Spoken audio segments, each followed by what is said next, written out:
Estamos de volta com Conexões de hoje, que debate a reforma política, um tema muito discutido pela sociedade neste momento pós-eleição. Mas para falar sobre esse assunto, temos aqui no estúdio o professor Thales Pinto, que é do IFG e mestre em História.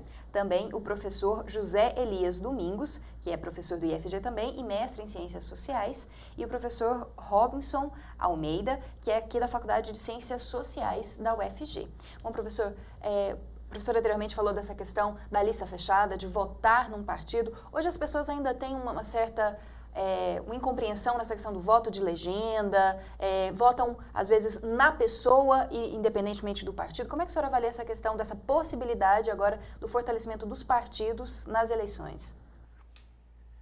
Bom, esse tem sido um clamor por parte de certos setores da sociedade brasileira. Porém, como acho que Elias estava mencionando, nós temos uma certa cultura no eleitorado brasileiro de preferir votar em pessoas. E, por outro lado, temos um grande desgaste dos partidos políticos perante a opinião pública. Dos partidos políticos em geral, Congresso Nacional, instituições representativas, mas mais ainda, pesquisas indicam isso, mais ainda os partidos políticos.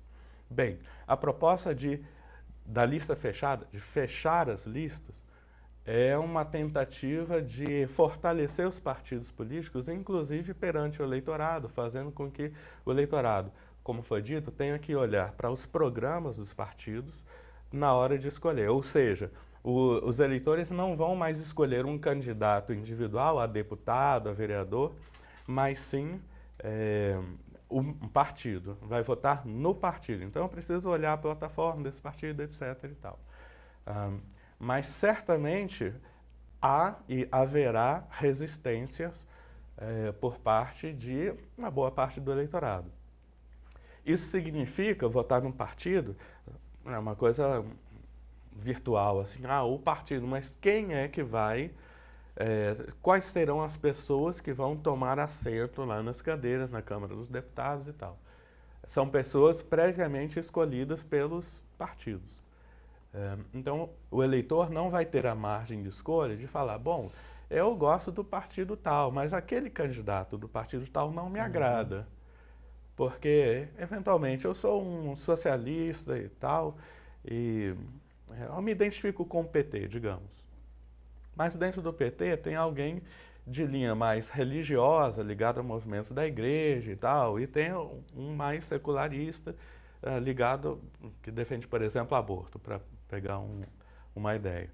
Ou tem alguém mais ligado a uma pauta ambientalista e tem algum candidato que é ligado, digamos, a um sindicato de petroleiros, tal, que vai tender a defender uma política pública de energia pró-energias fósseis, né?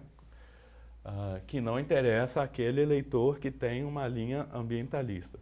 Com isso eu quero dizer o seguinte, que os partidos são mecanismos de agregação de votos, agregação de manifestações da vontade de setores da população, e são importantes nesse papel, são indispensáveis, não podemos abrir mão dos partidos políticos. A democracia representativa é necessariamente uma democracia em que os partidos, um sistema democrático em que os partidos exercem um papel fundamental, e tudo isso, e em certa medida eles têm que ser fortalecidos, etc. Mas eles, ponto. Dito isso, eles são mecanismos insuficientes de agregação de vontades, de interesses da sociedade civil. Porque a sociedade é complexa e é impossível, é virtualmente impossível, você reproduzir opções partidárias tão diversificadas para atingir, para satisfazer as demandas de setores da sociedade que são tão diversificados. Você teria que ter um partido de esquerda, ambientalista, cristão, não sei o quê, não sei o quê, não sei o quê.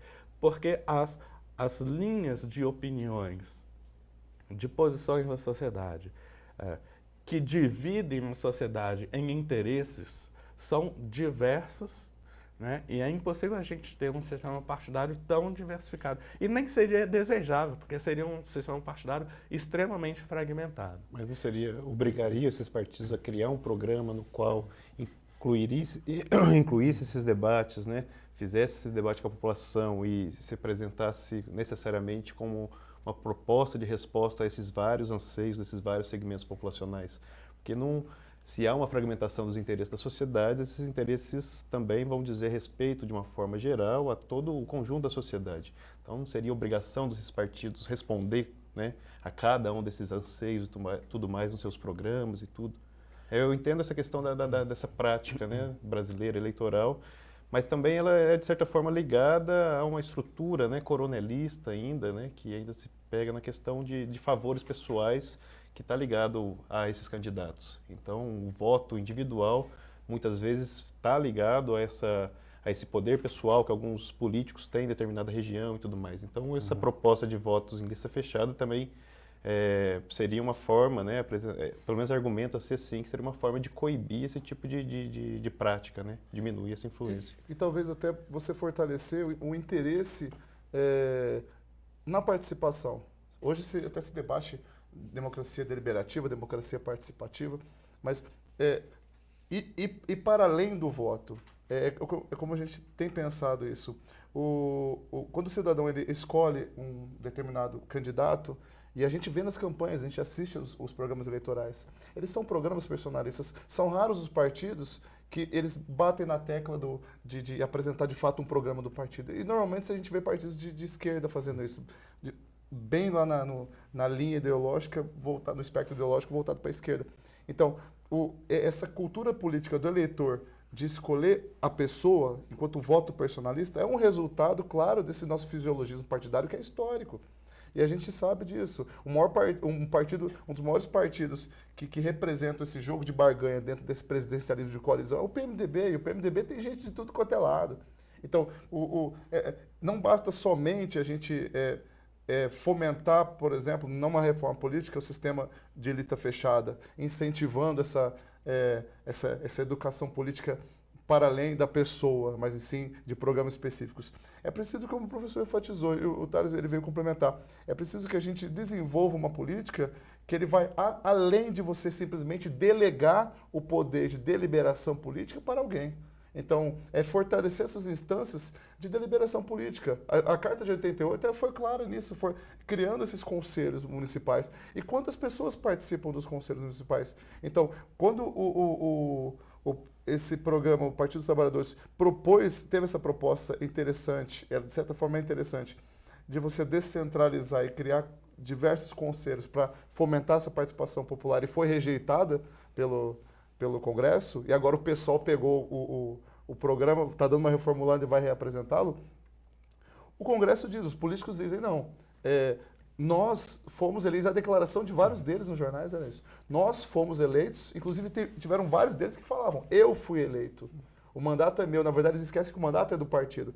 Eu fui eleito para poder te representar. O que você quer fazer no meu lugar, entendeu? Aí entram por trás interesses de grandes corporações, que já foi mencionado no primeiro bloco, de grandes grupos que por trás desses partidos orquestram toda essa dinâmica que vai desde a campanha eleitoral até a forma como eles votam dentro do Congresso. Falando desses grandes grupos, um outro ponto bem polêmico é a questão do financiamento das campanhas, que é previsto dentro dessa possível reforma política. Como que se extinguir, se possível, o financiamento particular de campanha, que grandes empresas vão financiar vários partidos para conseguir alguma coisa depois, quando se elegerem os candidatos? Como é que isso pode alterar o jogo político no Brasil? Uma coisa importante, eu enxergo isso, eu estava lendo recentemente um trabalho de um cientista político, Fernando Limonde. Esse é um ponto que parece que ele está mais, não consensual, mas ele está mais claro em termos de avanço em sua aprovação para uma reforma política mais imediata. Até o Supremo tentou colocar isso por pressão da OAB, para essas eleições não foi possível, tal, porque é bem simples, né? Porque é fácil de você fazer com que a pessoa visualize. Um candidato, quando ele é financiado por grandes corporações, ele passa a servir essencialmente, em tese, a essas corporações, porque elas, qual que é o interesse de um grande grupo de supermercado, uma grande empresa, um conglomerado atacadista, por exemplo, em financiar um político? Qual que é o interesse? Eu financio o político porque eu quero que ele faça uma transformação social bonita, eu quero que ele atue politicamente. A gente vive um pouco num conto de fadas quando pensa nisso, tem gente que acredita nisso. Mas aí tem que se questionar também, assim, por exemplo, se assume o financiamento público, né, então não vai ter esse interesse direto, né, desses grupos empresariais. Mas a gente não pode deixar de esquecer também que esses interesses não vão se extinguir por conta disso. Óbvio. Então, qual que serão as formas de pressão política e pressão econômica frente a esses espaços políticos? Se for pensar no caso dos Estados Unidos, você tem a legalização dos lobbies, né? Que são grandes empresas que fazem esse tipo de pressão e movimentam bilhões de dólares aí para poder fazer com que, né, seus representantes dentro do Congresso americano vote a favor dos seus interesses. A questão é que a gente tem que pensar, a política está a serviço de quem hoje em dia? Né? A política, se você pensar na estrutura atual, e para se questionar na estrutura futura, é que atualmente ela está no interesse das grandes corporações, das grandes empresas, dos grandes bancos e tudo mais, que são quem financiam as campanhas e quem consegue colocar seus representantes lá dentro. A questão é, essas mudanças vão alterar esse tipo de situação ou vai só mudar a forma pela qual essas empresas, esses grupos econômicos poderosos conseguem influenciar a política de acordo com seus interesses? Eu acho que realmente o tema do financiamento de campanha é um dos temas mais importantes. Ele diz respeito diretamente a um dos problemas centrais do nosso sistema político, que é o problema da corrupção. O problema da corrupção que a gente vive hoje é diretamente ligado à necessidade de financiamento de campanhas, então não diz mais tanto respeito a um... Claro que isso existe ainda, mas não é, o problema central não é aquele político corrupto que quer pegar dinheiro para viajar, para ter um iate, para benefício pessoal individual, mas sim desvio de verbas públicas para financiar campanhas, para pagar, né, dívidas de campanha, etc.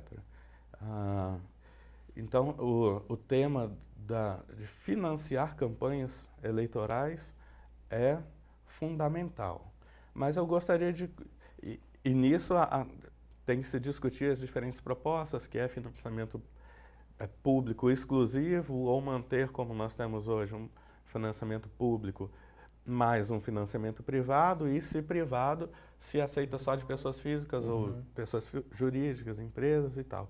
Mas eu gostaria de colocar essa preocupação com o dinheiro, com o poder econômico, sob uma outra luz, que é o seguinte. Bom, não há solução mágica. Nenhuma alternativa vai acabar com Caixa 2, vai acabar com corrupção e não vai acabar com a influência do poder econômico. Não há mar de rosas, né, na vida, nem nas relações políticas. Porém, o que a gente pode tentar fazer é reduzir o custo das campanhas para que não se torne mais tão necessário, premente, arranjar fontes de financiamento tão vultosas e, portanto, reduzir a influência do poder econômico e de eventuais esquemas de corrupção, de desvio de dinheiro e tal. Daí que eu gostaria de voltar ao tema do sistema eleitoral, das mudanças no sistema eleitoral, que a gente estava falando aqui com a possibilidade de fechar as listas, de termos listas pré-ordenadas. Veja, a proposta das listas pré-ordenadas, das listas fechadas, ganha força no debate sobre reforma política no Brasil a partir do início do início do século, né, o início dos anos 2000, tal, a partir de uma comissão especial que a Câmara dos Deputados cria, que o deputado Ronaldo Caiado, de Goiás, hoje senador, né, eleito senador, foi o relator, então ficou conhecido como Projeto Caiado, mas na verdade é um projeto da comissão e pessoas de diversos partidos e tal.